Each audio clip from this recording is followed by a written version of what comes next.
കഥ അച്ഛനെന്ന സ്വപ്നം ഭാഗം 50. രചന ശാലിനി എ.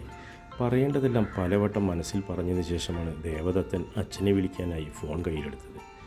2 വെല്ലിനപ്പുറത്ത് പത്മനാഭക്കുറുപ്പ് ഫോൺ എടുക്കുകയും ചെയ്തു. എന്താ ദത്ത? ഒരു നിമിഷം അവൻ മിടിക്കുന്ന ഹൃദയത്തെ അടക്കി പിടിക്കാൻ ശ്വാസം ഉള്ളിലേക്കെടുത്തു.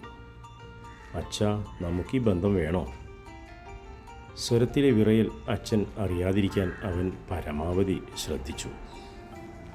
അതെന്താ ഇപ്പോൾ അങ്ങനെയൊരു ചോദ്യം? നീ ഇപ്പോഴും പഴയ ബന്ധത്തിൽ നിന്നും വിട്ടുപോന്നിട്ടില്ലേ? അയാളുടെ സ്വരം കടുത്തു. അതൊന്നും ഇപ്പോഴില്ലെന്ന് അച്ഛനോട് ഞാൻ പറഞ്ഞതല്ലേ. അച്ഛനും അമ്മയ്ക്കും ഇഷ്ടപ്പെട്ട കുട്ടി ഏതു തന്നെയായാലും അതിനെ വിവാഹം കഴിക്കാൻ സമ്മതമാണെന്നും ഞാൻ പറഞ്ഞിട്ടുള്ളതല്ലേ. പിന്നെന്താ ഇപ്പോഴത്തെ പ്രശ്നം? ഇന്ന് സത്യപ്രതാപനും വൈഫും വന്നതും അവർ അവരുടെ സമ്മതം നമ്മോട് അറിയിച്ചതും നീ കണ്ടതല്ലേ. നമ്മുടെ സമ്മതവും ഞാൻ പറഞ്ഞു കഴിഞ്ഞല്ലോ. വാക്ക് പറഞ്ഞിട്ട് വാക്ക് ഒഴിയുക എന്ന് പറഞ്ഞാൽ മാന്യന്മാർ തന്തക്കുറ്റം പറയില്ലേ? അച്ഛാ, എനിക്ക് ഈ വിവാഹത്തിന് എതിർപ്പൊന്നുമില്ല. ആ കുട്ടിയോടും ഒരു ഇഷ്ടക്കേടുമില്ല. പിന്നെ നിനക്കെന്താ പ്രശ്നം? അയാൾക്ക് ദേഷ്യം വന്നു. അച്ഛാ, ഇന്ന് ഓഫീസിൽ ഒരാളെന്നെ കാണാൻ വന്നിരുന്നു. ആര്? തിരുവനന്തപുരം ഗ്രൂപ്പിൻ്റെ MD കാർത്തിക് മഹാദേവൻ. പത്മനാഭക്കുറിപ്പിൻ്റെ പുരികം ചുളിഞ്ഞു. നമ്മൾ ഇന്നലെ ചെന്നപ്പോൾ അവിടെ ഉണ്ടായിരുന്ന പയ്യനല്ലേ? അവനെന്തിനാ നിന്നെ കാണാൻ വന്നത്? പറയാൻ പോകുന്ന കാര്യത്തിൻ്റെ കാഠിന്യമോർത്ത് അവൻ ശ്വാസമടക്കി പിടിച്ചു. നീ കാര്യം പറയദത്താ. അച്ഛാ, അവൻ കാർത്തിക് മഹാദേവൻ സ്നേഹിക്കുന്ന പെണ്ണാണത്രേ ചിലങ്ക.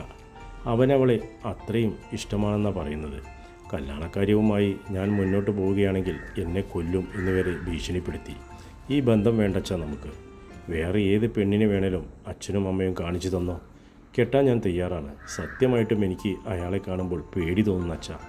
അപ്പുറത്തുനിന്നും പ്രതികരണമില്ല. അച്ഛാ, അയാൾ ആ ചെറ്റ ഇന്ന് കാലത്തല്ലേ നമ്മുടെ വീട്ടിൽ വന്ന് സമ്മതം അറിയിച്ചത്. അയാളുടെ അളിയൻ്റെ മകന് ഇഷ്ടമാണെങ്കിൽ അവർക്കത് നടത്തി കൊടുത്തുകൂടെ? പദവിക്കും പവറിനും കുറവൊന്നുമില്ലല്ലോ. ഇത് മനഃപൂർവ്വം അയാൾ നമുക്ക് വെച്ച് കളിച്ചതാ, നാണം കെടുത്താൻ. ഏതായാലും ഞാനിത് അനുവദിച്ചു കൊടുക്കില്ല. ബന്ധം ഒഴിവാക്കാനാണെങ്കിൽ പോലും സത്യപ്രതാപൻ്റെ മുഖത്ത് നോക്കി എനിക്ക് 2 എണ്ണം പറയണം. അവൻ നമ്മുടെ ഓഫീസിൽ വന്നതിന് തെളിവുകളുണ്ടെങ്കിൽ എൻ്റെ ഫോണിലേക്കൊന്ന് അയച്ചിട്ട്. ചിലപ്പോൾ ആവശ്യം വരും. വെക്കുകയാണെന്ന് പോലും പറയാതെ അയാൾ ഫോൺ ഡിസ്കണക്റ്റ് ചെയ്തു. രേണുകയെ വീട്ടിലിറക്കി കൊടുത്തതിന് ശേഷം സത്യപ്രതാപൻ ഓഫീസിലേക്ക് പോയി. അസിസ്റ്റൻ്റ് മാനേജറുടെ മുറിയിൽ ഇരിക്കുന്ന നദിയെയും ചിലങ്കയെയും കണ്ടിട്ടാണ് അയാൾ തൻ്റെ ഓഫീസ് റൂമിലേക്ക് നടന്നത്. ലാപ്ടോപ്പിൽ ആ മാസത്തെ കണക്കുകൾ നോക്കി തിട്ടപ്പെടുത്തുകയായിരുന്നു അയാൾ. ഫോൺ ശബ്ദിക്കുന്നത് കേട്ടാണ് അയാൾ ഫോണിലേക്ക് നോക്കിയത്. ബദ്രിയാണ്. ആ ബദ്രി, പറയൂ.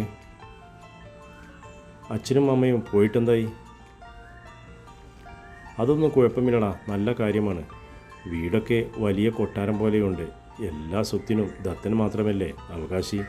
ചെറുക്കൻ്റെ സ്വഭാവത്തെക്കുറിച്ച് ആർക്കും എതിരഭിപ്രായം ഒന്നുമില്ല. 1 മാസത്തിനുള്ളിൽ വിവാഹം നടത്താമെന്ന് ഞാൻ വാക്കുകൊടുത്തു. അതെന്താ 1 മാസത്തിനുള്ളിൽ? ഒരു 2-3 മാസമൊക്കെ കഴിഞ്ഞിട്ട് പോരെ? ആ ചെക്കൻ്റെ ജാതകത്തിൽ നല്ല ദോഷമുണ്ട്. ഈ മാസത്തിൽ തന്നെ വിവാഹം നടക്കണമെന്നാണ്. ചില്ലുവിൻ്റെ ജാതകത്തിലും ഉണ്ടല്ലോ ദോഷങ്ങൾ. ഈ വർഷം വിവാഹം കഴിഞ്ഞില്ലെങ്കിൽ ഇനി 10 വർഷം കഴിയണമെന്നാണ്. അച്ഛൻ ഇപ്പോഴും ജാതകത്തിലൊക്കെ വിശ്വസിച്ചിരിപ്പാണോ? എടുത്തു ചാടി കല്യാണം നടത്തിയിട്ട് അബദ്ധത്തിൽ ചെന്ന് ചാടരുത്. എനിക്ക് അത്രേ പറയാനുള്ളൂ. അവരുടെ കാര്യത്തിൽ തീരുമാനമെടുക്കാൻ അച്ഛനു മാത്രമല്ല എനിക്കും അവകാശമുണ്ടെന്നുള്ള കാര്യം അച്ഛൻ ഓർക്കണം. നീ എന്താ ബദ്രി ഇങ്ങനെയെല്ലാം പറയുന്നത്? ഞാൻ അവളുടെ സ്വന്തം അച്ഛനാണ്, അല്ലാതെ രണ്ടാനച്ഛനല്ല. എൻ്റെ മകളുടെ ജീവിതം നന്നായി കാണണമെന്ന് തന്നെ ഞാനും ആഗ്രഹിക്കൂ. അവൾക്ക് നല്ലൊരു കാര്യം വരുന്നതിൽ നിനക്ക് ബുദ്ധിമുട്ടൊന്നുമില്ലല്ലോ. വെറുതെ നമ്മൾ ഓരോന്നും പറഞ്ഞ് തെറ്റണ്ട. ഞാൻ ഇന്ന് രാത്രി തന്നെ വരും. നാളെ ഞാനും കാർത്തിയും കൂടി ചെക്കനെ കുറിച്ചൊന്ന് അന്വേഷിക്കട്ടെ. അതിനുശേഷം ഫൈനൽ ഡിസിഷൻ എടുക്കാം. സത്യപ്രതാപൻ മറുപടിയൊന്നും പറയാതെ ഫോൺ വെച്ചു. അയാൾക്ക് നന്നായി ദേഷ്യം വരുന്നുണ്ടായിരുന്നു.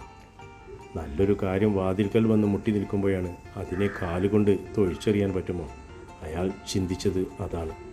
അല്പനേരം കഴിഞ്ഞതും വീണ്ടും ഫോൺ റിങ് ചെയ്യാൻ തുടങ്ങി. ബദ്രി തന്നെയാണ് വിളിക്കുന്നതെന്ന് കരുതി അയാൾ ഫോണിലേക്ക് ശ്രദ്ധിച്ചില്ല. ഫുൾ റിങ് ഓഫ് ചെയ്ത് ആയതിനു ശേഷം വീണ്ടും റിങ് ചെയ്തപ്പോഴാണ് അയാൾ ഫോണിലേക്ക് നോക്കുന്നത്. പത്മനാഭക്കുറുപ്പിൻ്റെ പേര് കണ്ടതും അയാൾ വേഗം ഫോൺ എടുത്തു. ഹലോ, താൻ വീട്ടിലെത്തിയോ? എത്തി, ഞാനിപ്പോൾ ഓഫീസിലാണ്. അളിയൻ്റെ കമ്പനിയിൽ മാനേജറാണ് താൻ അല്ലേ? ആ ചോദ്യത്തിന് കളിയാക്കലിൻ്റെ ധ്വനിയുണ്ടോ എന്ന് സത്യപ്രതാപനിൽ ഒരു സംശയം വീണു. അതെ, ഞാൻ തിരുവനന്തപുരം ഗ്രൂപ്പിൻ്റെ മാനേജറാണ്. അതെല്ലാം മുന്നേ തന്നെ പറഞ്ഞിരുന്നതാണല്ലോ. ഉവ്, പറഞ്ഞിരുന്നു. ഞാൻ വിളിച്ചത് തന്നോടൊരു കാര്യം ചോദിക്കാനായിരുന്നു. എന്താ? തൻ്റെ അളിയൻ്റെ മകൻ, അതായത് തിരുവനന്തപുരം ഗ്രൂപ്പിൻ്റെ MD കാർത്തിക് മഹാദേവൻ, പണം കൊണ്ടും പദവി കൊണ്ടും പ്രായം കൊണ്ടും സൗന്ദര്യം കൊണ്ടും ഒട്ടും പിന്നിലല്ല എന്നെനിക്കറിയാം. പിന്നെന്താ അവർ തമ്മിലുള്ള വിവാഹം നടത്താതിരുന്നത്? സത്യപ്രതാപന് പത്മനാഭക്കുറുപ്പ് പറഞ്ഞത് പെട്ടെന്ന് അങ്ങോട്ട് മനസ്സിലായില്ല. എനിക്ക് മനസ്സിലായില്ല.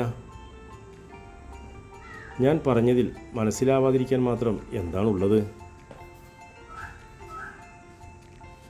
മനസ്സിലാകാത്ത കാര്യം മനസ്സിലായില്ല എന്ന് തന്നെ ഞാൻ പറയും. ചോദ്യം ചോദിച്ചത് താങ്കളാണല്ലോ. അതുകൊണ്ട് വിശദീകരിച്ചു തരേണ്ട ഉത്തരവാദിത്വവും താങ്കൾക്കാണ്. അതായത് കാർത്തിക് മഹാദേവന് തൻ്റെ മകൾ ചിലങ്കയെ വിവാഹം കഴിച്ചു കൊടുക്കാൻ എന്തായിരുന്നു തടസ്സം? ഇപ്പോഴാണ് സത്യപ്രതാപന് കാര്യങ്ങളൊന്ന് കത്തിയത്. എന്നാലും അയാൾ ഇങ്ങനെ ഒരു ചോദ്യം ചോദിക്കേണ്ട കാര്യം എന്താണെന്ന് സത്യപ്രതാപന് ചിന്തിക്കാതിരുന്നില്ല. അങ്ങനെ ഒരു ബന്ധം അവർ തമ്മിലില്ല. ഉണ്ടെങ്കിൽ വിവാഹം കഴിച്ചു കൊടുക്കാൻ ഞങ്ങൾക്കാർക്കും എതിർപ്പുമില്ല. അവർക്ക് അങ്ങനെ ഒരു ബന്ധമില്ലെന്ന് തൻ്റെ മകൾ പറഞ്ഞോ, അതോ കാർത്തിക് മഹാദേവൻ പറഞ്ഞോ?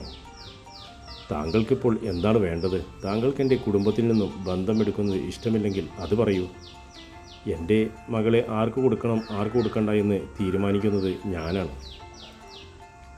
സത്യപ്രതാപന് ആകെ വിറഞ്ഞു കയറി. തൻ്റെ മകളെ ആർക്ക് കൊടുക്കണമെന്നത് എനിക്കറിയേണ്ട വിഷയമല്ല. എൻ്റെ മകനോട് ഈ ബന്ധത്തിൽ നിന്നും പിന്മാറാൻ പറയാൻ കാർത്തിക് മഹാദേവൻ എന്താണ് അവകാശം? അയാൾക്ക് അങ്ങനെയൊരു ആഗ്രഹമുണ്ടെങ്കിൽ അത് താങ്കളോടല്ലേ പറയേണ്ടിയിരുന്നത്? അയാൾ ഇന്ന് ഞങ്ങളുടെ ഓഫീസിൽ വന്ന് എൻ്റെ മകനെ ഭീഷണിപ്പെടുത്തിയിരിക്കുന്നു. ഈ വിവാഹത്തിൽ നിന്ന് പിന്മാറിയില്ലെങ്കിൽ എൻ്റെ മകനെ കൊല്ലുമെന്നാണ് പറഞ്ഞിരിക്കുന്നത്. ചിലങ്ക എന്ന തൻ്റെ മകളെ മറ്റൊരാൾക്കും വിവാഹം കഴിച്ചു കൊടുക്കാൻ അയാൾ സമ്മതിക്കില്ലെന്ന്. അവളുടെ കഴുത്തിൽ ആരെങ്കിലും താലി കെട്ടുന്നുണ്ടെങ്കിൽ അത് അയാൾ മാത്രമായിരിക്കുമെന്ന്. ഇനി താൻ പറയൂ. ഇതൊക്കെ കേട്ടിട്ട് ഞാൻ എങ്ങനെ പ്രതികരിക്കണം? കാർത്തി ഇന്ന് അവിടെ വന്നിരുന്നു എന്ന് പറഞ്ഞത് സത്യമാണോ? സത്യമാണ്. ഞാൻ വേണമെങ്കിൽ പ്രൂഫ് അയച്ചു തരാം. എന്ത് വിവരത്തിനായാലും ഞാൻ നാളെ വിളിക്കാം. അതുവരെ ക്ഷമിക്കണം. കാർത്തി അങ്ങനെ ഒരു വിവരദോഷം അവിടെ വന്ന് പറഞ്ഞിട്ടുണ്ടെങ്കിൽ അവൻ്റെ പേരിൽ ഞാൻ നിങ്ങളോട് മാപ്പ് ചോദിക്കുന്നു. കൂടുതലൊന്നും സംസാരിക്കാൻ സത്യപ്രതാപൻ നിന്നില്ല. ഫോൺ വേഗം കട്ട് ചെയ്തു.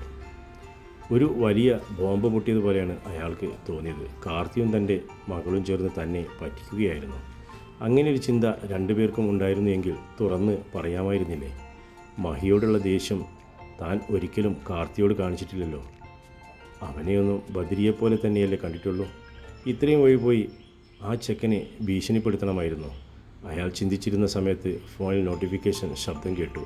തുറന്നു നോക്കിയപ്പോൾ പത്മനാഭക്കുറുപ്പ് അയച്ച CCTV ദൃശ്യങ്ങളാണ്. കാർത്തി ഓഫീസിനുള്ളിലേക്ക് കയറി ചെല്ലുന്ന ഭാഗങ്ങൾ. അപ്പോൾ അവൻ അവിടെ ചെന്നിട്ടുണ്ടെന്ന് പറയുന്നത് ശരിയാണ്. ഇനി എനിക്ക് അറിയേണ്ട സത്യങ്ങൾ തൻ്റെ മകളിൽ നിന്നാണ്. അയാൾ ഫോണെടുത്ത് നിർമ്മല സുകുമാരനെ വിളിച്ച് ചിലങ്കയോട് തൻ്റെ ക്യാബിനിലേക്ക് വരാൻ പറഞ്ഞു. അല്പസമയം കഴിഞ്ഞതും ചിലങ്ക അയാൾക്ക് മുന്നിലെത്തി. എന്താ അച്ഛാ? അവൾ അയാൾക്ക് നേരെ ഓപ്പോസിറ്റുള്ള കസേരയിൽ ഇരുന്നു കൊണ്ട് ചോദിച്ചു. മോളെ, അച്ഛനും അമ്മയും ഇന്ന് ദത്തൻ്റെ വീട്ടിൽ പോയിരുന്നു. അച്ഛൻ പലരോടും അന്വേഷിച്ചു. ദത്തനെക്കുറിച്ചോ അയാളുടെ വീട്ടുകാരെക്കുറിച്ചോ എതിരഭിപ്രായം ഒന്നും ആരും പറഞ്ഞില്ല. നല്ലൊരു ബന്ധമാണ്. അച്ഛനത് ഉറപ്പിക്കട്ടെ. അവൾ അച്ഛൻ്റെ മുഖത്തേക്ക് തന്നെ നോക്കിയിരിക്കുകയാണ്. മോളൊന്നും പറഞ്ഞില്ല? അച്ഛാ, എനിക്കങ്ങനെ സ്വന്തമായിട്ട് അഭിപ്രായമൊന്നുമില്ല. എന്നെ കെട്ടാൻ പോകുന്ന ചെക്കൻ്റെ സ്വഭാവം നന്നായിരിക്കണം. അത് അന്വേഷിക്കുന്ന കാര്യത്തിൽ നിങ്ങൾക്ക് ഒരു വീഴ്ച ഉണ്ടാകരുത്. അത്രയേ എനിക്ക് പറയാനുള്ളൂ. അല്ലാതെ നിനക്ക് ഈ വിവാഹത്തിൽ എതിർപ്പൊന്നുമില്ലല്ലോ? ഇല്ല അച്ഛാ. നിനക്ക് ആരോടെങ്കിലും പ്രത്യേകിച്ചൊരു ഇഷ്ടമൊന്നുമില്ലല്ലോ? അച്ഛനിത് ഉറപ്പിച്ചു കഴിഞ്ഞിട്ട് നാണം കെടാനുള്ള ഇടവരരുത്. അയാൾ അവളോട് പിന്നെയും എടുത്തു ചോദിച്ചു. അച്ഛനെന്താ ഉദ്ദേശിക്കുന്നത്? എനിക്ക് ആരോടെങ്കിലും പ്രണയം ഉണ്ടെന്നാണോ? എൻ്റെ പൊന്നച്ഛ, അങ്ങനെ എനിക്ക് ആരോടെങ്കിലും ഇഷ്ടം തോന്നിയാൽ ഞാൻ അത് എൻ്റെ അച്ഛനോടും അമ്മയോടും ഏട്ടന്മാരോടും പറയില്ലേ? ഇനി നിങ്ങളോടെല്ലാം പറയാൻ എനിക്ക് പേടിയാണെങ്കിൽ ഞാൻ കാർത്തിയേട്ടനോടെങ്കിലും വിവരം പറയും. നിങ്ങളെ അറിയിക്കാൻ കാർത്തിയേട്ടനെ ഏർപ്പാടാക്കുകയും ചെയ്യും. സംശയമുണ്ടെങ്കിൽ അച്ഛൻ കാർത്തിയേട്ടനോട് ചോദിച്ചു നോക്കൂ. ഇല്ല, അച്ഛനൊരു സംശയവുമില്ല, മോൾ പൊക്കോളൂ. അവൾ ചിരിച്ചും കൊണ്ട് എഴുന്നേറ്റ് പുറത്തേക്ക് നടന്നു. അപ്പോൾ ഇതിൽ കളിച്ചത് മുഴുവൻ കാർത്തിയാണ്. തൻ്റെ മകളുടെ മനസ്സിൽ അവൻ എന്നും സ്വന്തം ഏട്ടൻ തന്നെയാണ്.